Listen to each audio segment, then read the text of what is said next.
오늘 말씀은 거기 38해 된 병자가 있더라라는 말씀입니다. 예수님께서 명절에 안식일 때에 예루살렘 성전으로 들어가셨습니다. 그 통로는 양들이 지나다니는 양의 문, 그 양의 문을 통해서 예수님께서 예루살렘 성전으로 들어가셨어요.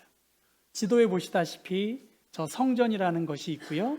그 앞부분 근처가 바로 베데스다 연못이고요. 지금도 저렇게 예루살렘 성전 안에 베데스다 연못이 있고요. 1871년에 고고학자들에 의해서 5개의 기둥이 있는 행각을 발견한 그곳이 지금도 보존되어 있습니다.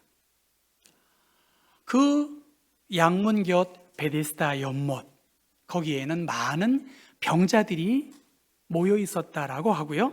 3절에 성경의 원어에는 없는 걸 설명한 것을 가로로 처해 있어서 그곳에는 물의 움직임을 기다리는 사람들이 있었고, 천사가 가끔 그 연못에 내려와서 물을 움직이게 하고, 그 물이 움직일 때에 가장 먼저 들어가는 사람은 어떤 병에 걸렸든지 나을 것이라고 하는 그러한 전설, 그러한 치유의 소식들이 전달되어 있기 때문에, 전해지고 있기 때문에 많은 환자들이 그 베데스다 연못에 모여 있었습니다. 물이 움직일 때 천사가 내려와서 바로 초월적인 힘이 그 물 안에 있어서 거기에 들어가면 나을 것이라는 믿음이 있었던 것이지요. 5절 말씀에 거기 38년 된 병자가 누워 있었다라고 말씀을 하고, 바로 예수님께서 그 병자를 찾아가셨습니다. 그리고 그 병자를 보시고 누운 것이 오래된 줄 아시고 묻습니다. 내가 낫고자 하느냐? 예수님은 질문했는데 이 병자는 물이 움직일 때에 나를 넣어줄 사람이 없습니다라고 아쉬움을 토로합니다.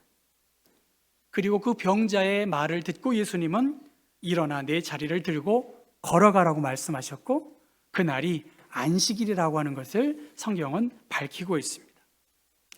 베데스다, 우리 교회에서 저 서촌에 정신지체 혹은 발달장애로 있는 그 사회복지기관이 있지요. 우리 교회에서 많은 시간 동안 도왔던 것을 여러분 아실 것입니다. 베데스다, 바로 그 베데스다의 그 원래의 지명의 뜻이 바로 이 5장의 말씀을 가지고 이름을 딴 것이겠지요. 은혜의 집, 자비의 집, 긍휼의 집이 바로 베데스다입니다. 바로 이곳은 자비가 필요하고 은혜가 필요하고 용서가 필요한 곳이다, 그렇게 간판이 붙여져 있는데, 오늘 전후 상황을 살펴보면 베데스다 연못은 어떨까요? 수많은 병자들이 병 낫기를 위하여 물이 움직이는 그 기미만 보이면 서로 물 속으로 들어가려고 전쟁이 벌어지는 그러한 상황입니다. 마치 의료 선교사들 이야기 보고를 들어보면 의사와 간호사의 진료도 되게 중요하지만 그 원주민들이 진료를 받기 위해서 물불을 가리지 않고 달려들기 때문에 줄 세우는 것이 제일 중요하다는 거예요. 서로 고치고 진료를 받으려고 하기 때문이겠지요. 지금 이 베데스다의 상황은 바로 그러한 상황입니다. 그들은 지금 예루살렘 성전, 그 명절이 무엇인지는 정확히 알 수 없지만 많은 사람들이 축제에 기쁨을 나누어야 할 그 시간인데 그곳에는 갈 수도 없고, 그 베데스다 연못에서 하염없이 기다리고 또 기다리고 그 안에 시기와 질투와 갈등이 만연한 천대받는 존재로서 천형을 짊어진 채로 한 사람만이 치유함을 받겠다라고 긴장 가운데 있는 그 상황입니다. 예루살렘 성전, 그 양들이 오고 가고 양들이 바쳐진 제물, 그 기쁨을 회복할 수도 없는 소외된 존재들이 모여 있는 곳이 바로 베데스다 연못가입니다. 많은 환자들이 있었고 그 수많은 환자 가운데 38년 된 병자에게 대하여 예수님은 보셨다라고 말합니다. 서로 살겠다고, 서로 고쳐달라고 하는 그 베데스다 연못은 다른 사람들을 배려할 만한 여유로움이 없습니다. 이기적인 공간이고 또 미신과 맹목적인 그러한 공동체 안에서 정의라고는 찾아볼 수도 없는 그러한 상황입니다. 그 힘든 나날을 보내고 있는 그 가운데에서 예수님은 38년 된 병자를 보시고 그의 병 상태를 아시고 내가 낫고자 하느냐? 너무나 오래된 기다림이었기 때문에 자기에게 말 건네오는 사람이 누구인지도 몰랐고 그 예수께 대하여 푸념을 합니다. 왜냐하면 질병은 외로움이 따라오고 괴로움이 따라오고 가난이 동반되고 외로움 속에서 궁핍함에 38년의 시간들을 보냈기 때문에 이 비참한 상황에서 나에게 말 건네오는 사람도 없고 나를 도와줄 사람도 없는, 무엇이 내 삶의 목적이고 이유인지도 잊은 채 하염없이 그 자비의 집에서 자비를 기다리고 있는 그 상황입니다. 많은 환자들 또한 그와 다르지 않습니다. 물이 움직이는 소문이 들으면 긴장하게 되고 허탈에 빠질 수밖에 없는 패배감의 나날을 보내고 있는 그에게 예수님이 찾아오신 거예요. 그 병자의 고통스러운 모습을 예수님은 아셨고 그를 만나서 그의 근원의 문제까지도 터치해 주신 것이 오늘 본문의 상황입니다. 저 침대에서 누워있는 저분은 이훈이라는 피아니스트입니다. 9살 때 피아노를 배웠고요. 예술고등학교 때 독일로 또 네덜란드로 또 미국으로 유학을 해서 음악 박사학위를 논문을 쓰는 중에 그는 뇌졸중에 걸렸습니다. 왼쪽 뇌의 60%를 걷어냈다는 거예요. 그러니까 오른쪽 부분이 다 이렇게 움직일 수 없는, 언어도 장애를 겪고 있는, 다시는 피아니스트로 무대에 설 수 없는 존재였다는 거예요. 그런데 그의 스승인 경희대 명예교수께서 그 이훈이라는 피아니스트에게 다가와서 왼손으로만 피아노를 쳐보는 것이 어떻겠냐라고 이야기했다는 거예요. 오른손, 왼손, 꿍작작, 꿍작작 이렇게 해야 되는데 하모니와 리듬을 맞춰야 할 텐데 어떻게 왼손으로 피아노를 치라는 것일까? 오른손으로 반주하는 곡은 없어도 왼손으로 연주하는 곡은 1000곡이나 된다. 하나님께서 너를 특별하게 쓰시려고 계획하고 있는지 누가 알겠느냐? 너는 할 수 있다 하면서 해보라고 격려했다는 것입니다. 그 또한 곰곰이 생각해 보니까 정말 피아노 치는 것이 소명처럼 느껴졌고 잘 치든 못 치든 한번 해보자라고 그렇게 마음을 먹고 훈련을 거듭한 결과 2016년 서울 성모병원에서 그 로비에서 왼손 피아니스트로 첫 연주를 시작했고 제가 한번 인터넷으로 찾아보니까 유튜브로 찾아보니까 명연주예요.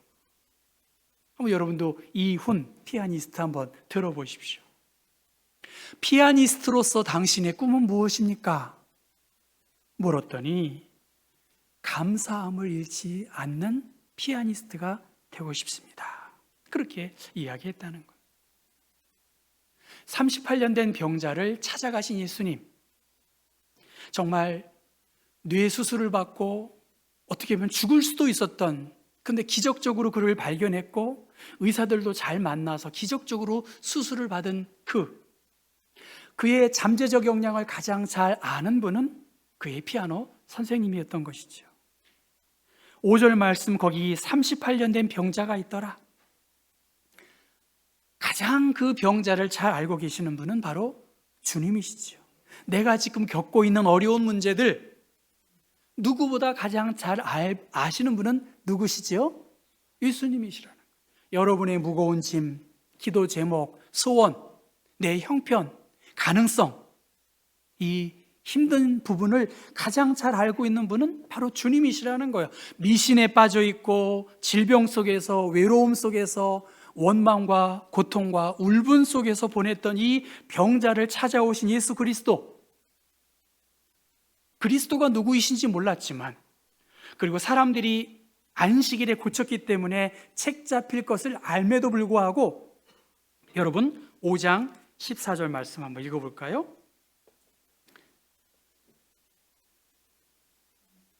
같이 읽습니다. 그 후에 예수께서 성전에서 그 사람을 만나 이르시되, 보라, 내가 나았으니 더 심한 것이 생기지 않게 다시는 죄를 범하지 말라 하시니. 과연 저 38년 된 병자가 무슨 죄의 결과로 저 병이 있었는지, 그것이 이유가 됐는지, 원인이 되었는지 알 수 없어요. 그러나 메시아이신 예수님께서 그 병자를 만나서 다시는 죄를 범하지 말라라고 말씀했던 것으로 보았을 때, 예수님은 단지 병자를 고쳐준 것만이 아니라 그 병자가 씨름하고 고통스럽게 생각했던 그 죄의 문제까지도 해결해 주시는, 인간의 비참함의 원인이 죄의 결과였음을 생각하고 아마 그 문제를 해결하기 위해서 그 모든 문제까지도 해결해 주신 하나님의 사인이 이 표적을 통해서 나타난 것이겠죠. 거지는 모닥불에 살찐다. 제가 월요일에 우리말 겨루기를 가끔 보거든요. 여러분, 이 속담, 국어 선생님들, 거지는 모닥불에 살찐다, 무슨 뜻일까요? 거지가 모닥불을 피워놓고서 온몸을 녹이는데 맛을 들이면 살이 찐다는 거예요. 아무리 극심한 가난이나 힘든 처지에 놓인 그러한 사람일지라도 그 비참한 와중에 작은 기쁨이나 살아가는 재미를 맛볼 수 있다는 거예요. 저 피아니스트도, 저 38년 된 병자도, 오늘 이 예배에 참여한 우리의 상황의 주변에 여러 어려운 문제가 많이 있을 수 있겠지만, 작은 기쁨, 예배의 기쁨, 그것이 있으면 살아갈 재미가 있다는 거예요. 포도주가 떨어졌어요. 흥이 멈출 수도 있습니다. 베데스다의 이 전후 환경이 우리의 삶의 축소판과 같다고 볼 수 있어요. 멀쩡해요. 그런데 거리를 지나다 보면 이상한 말을 하는 사람도 있고요, 어떤 행동을 취할지 알지 못하는 그런 사람이 운전을 해서 어떤 일을 저지를지 알 수 없습니다. 멀쩡한데 질병과 장애로 어려움을 겪고 있는 사람이 있다는 거예요. 이해하기 어려워요. 양보가 없고 용서가 없습니다. 서로 내가 옳다고, 내가 억울하다라고 원망하는 세월 속에 기쁨을 잃어버리는 그러한 이들이 있다는 거예요. 자비라는 미명하에, 병 고침의 미명하에 가망이 없는 요행 속에서 막연하게 무목적인 삶을 사는 그러한 버려진 존재들이 우리 주변에 있을 수 있다는 것입니다. 우리 교회 안에 다양한 취미, 다양한 관심, 판단이 있습니다. 다양할 수 있어요. 하나님의 자비를 구하는 다양한 우리의 삶의 행태들이 있습니다. 우리가 처한 환경, 판단 다 존중합니다. 다 힘들다고 하지만 그것이 누가 더 힘들고 덜 힘든다라고 우열을 가름하기 어려운 그러한 상황입니다. 그 가운데에서 하나님께서 우리에게 이 요한복음 말씀을 통해서 주시고자 하시는 말씀이 무엇일까? 이웃에 있는 어느 교회에 90대의 교인이 예배를 잘 출석했대요. 그리고 신도에도 잘 참여했는데 그분이 결석을 해서 구역장님이 전화를 드렸답니다. 전화를 안 받으신다는 거예요. 그래서 그 구역장님을 집을 찾아갔더니 불은 켜져 있고 텔레비전은 켜져 있는데 아무 인기척이 없다는 거예요. 이 불편한 생각이 들어서 교구 목사님과 경찰과 함께 그 집에 갔더니 그 90대의 어르신이 이미 세상을 떠난 그러한 상태라는 것입니다. 뒤늦게 도착한 자녀들이 그 부역장님과 교회 측에 마지막까지 우리 어머니를 챙겨주셔서 부역장님 너무 고맙습니다. 만약에 교회가 아니었다면 어머니는 며칠 더 고독사 속에 그냥 버려질 수 있을 것 같아요 하면서 교회에 큰 감사를 드렸다고 합니다. 베데스다 연못의 하나님의 자비의 사건, 오늘 우리들은 고령화 사회에 저출산의 문제로 1인 가족 중심으로 증가되고 있습니다. 일산의 어느 번화가는 학원이 변해서 요양병원과 요양원이 요양원으로 바뀌고 있다는 거예요. 그러니 얼마나 고립감과 소외감과 불안감 속에서 살아가고 있는지를 볼 수 있습니다. 지나친 경쟁, 과도한 스트레스, 경제적인 불안정, 무엇보다 우리의 삶 속에서 관계가 단절되어지고 동료가 없고 용서와 관용이 없는 관계가 더 악화된 그러한 상황에 살고 있습니다. 그래서 2026년 교회의 키워드 10개 중에 하나가 서로 돌봄 공동체를 이루어야 한다는 거예요. 다른 사람들을 잘 돌보기 위해서는 내가 먼저 자신을 잘 돌볼 수 있어야 한다는 것. 그런 의미에서 여러분, 베데스다 연못에서 예수님은 다른 사람을 찾아온 것이 아니라 여러분을 보시고 여러분의 마음을 살피시고 찾아오셔서 우리의 형편과 소원을 알고 계시는 것. 이 AI 인공지능 시대에, 이 로봇이 생산해내는 이 시대에 인간성은 점점점 더 인간의 인권이 상실되어 가고 있는 그 상황에서 손잡아줄 수 있는 사람, 손 내밀 수 있는 사람, 예수님은 우리의 말에 귀 기울이시고 여러분의 일거수일투족에 눈여겨보시고 하나님의 사랑의 마음으로 품고 계시는 것입니다.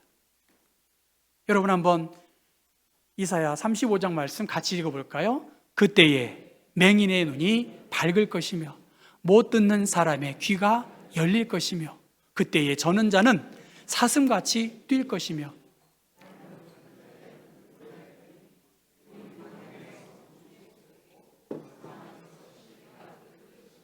메시아를 통해서 예수 그리스도를 통해서 하나님은 회복과 구원의 은혜를 허락하시고 있습니다. 그것이 예언되어 있고 저 베데스다 연못가에서 하염없는 시간을 보내는 많은 사람들에게 찾아와셔서 그들의 눈을 밝히시고 그들의 길을 열게 하시고 그들의 불편한 다리를 사슴처럼 뛰게 할 것이라고. 광야와 같은 세상이지만 예수 그리스도께서 주신 복음으로 말미암아 물이 솟고 사막과 같은 인생이지만 시내가 흐를 것을 예수님은 예언했습니다. 예언을 이루셨습니다. 우리가 아직 죄인 되었을 때에 나를 위하여 하나님께서는 놀라운 계획을 갖고 계십니다. 정신적으로, 경제적으로, 신체적으로 우리가 많은 어려움을 겪고 있을 수가 있겠습니다. 해결책이 막연한 채로 살아가고 있습니다. 그때 주님은 말씀으로 역사하셨고 또 우리의 형편을 귀 기울여 주시고 성령을 통해서 다시 한번 새로운 소망을 갖게 하고 계십니다. 우리는 스스로 어찌할 수 없는 존재예요. 아까 그 피아니스트처럼 그리고 38년 된 병자들처럼 대단하게 무엇을 이룰 수 있는 것처럼 생각하지만 하나님께서 세상을 이처럼 사랑하셔서 독생자를 주심으로 그를 믿는 자에게 회복과 구원의 은총을 허락해 주신 것입니다.